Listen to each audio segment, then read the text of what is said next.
Hello বন্ধুরা, আজকে দেখাতে চলেছি মাছের তেলের রেসিপি। তো দেখো, এত বড় মাছ বাজার থেকে এনেছে, সাইডে তেলটা রয়েছে, ভালো করে ধুয়ে পরিষ্কার করে নিয়েছি। এখন দেখো, দেখতেই পাচ্ছ কিছু পরিমাণ ঝিঙ্গা নিয়েছি, এগুলি আমি কুচি কুচি করে কেটে নেব। দেখো, এভাবে আমি কেটে নিয়েছি, এক এক করে কেটে ভালো করে ধুয়ে নিয়েছি। তো কে কে মাছের তেল খেতে পছন্দ করে অবশ্যই কমেন্টে জানিও। মাছের তেল খেতে তো আমার সেই লাগে। তো প্রথমে দেখো, কড়াইয়ের মধ্যে কিছু পরিমাণ তেল দিয়ে ওর মধ্যে দিয়ে দিচ্ছি কুচি করে রাখা কিছু পরিমাণ পেঁয়াজ দিয়ে পেঁয়াজটা ভালো করে লাল লাল হয়ে ভেজে এলে এর মধ্যে দিয়ে দিয়েছি মাছের তেলগুলি দিয়ে আবারও কিছুক্ষণ ভালো করে নাড়াচাড়া করে তেলটা একটু মোটামুটি ভালো করে ভাজা হয়ে আসলে এর মধ্যে দিয়ে দিচ্ছি কিছু পরিমাণ লঙ্কা বাটা দিয়ে কিছুক্ষণ নেড়ে চেড়ে এর মধ্যে দিয়ে দিচ্ছি কেটে রাখা ঝিঙ্গাগুলি। এক এক করে ঝিঙ্গাগুলি দিয়ে এর মধ্যে দিয়ে দিচ্ছি লবণ হলুদ দিয়ে ভালো করে নেড়ে চেড়ে সবগুলি একসাথে মিশিয়ে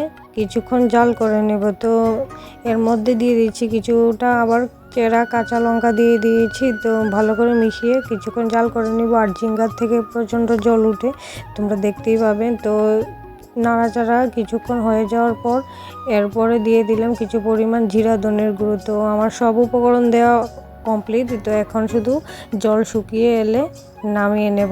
ভালো করে সিদ্ধ হয়ে আসলে তো 50% আমার হয়ে এসেছে, মোটামুটি জল শুকিয়ে গেছে, তোমরা দেখতেই পারছো। তো আরও কিছুক্ষণ লাল লাল করে ভেজে নেব আর কি, জল যাতে একটু না থাকে। তো তোমরা দেখতেই পাচ্ছ তেলগুলি কিভাবে ফুটছে। বাজিটাও খুবই স্বাদ হয়েছে, যেহেতু আমি পরে বয়ে যাবার দিচ্ছি। সত্যি বলছি, তোমরা এভাবে একবার বানিয়ে খেয়ে দেখবে, অবশ্যই খুব ভালো লাগে।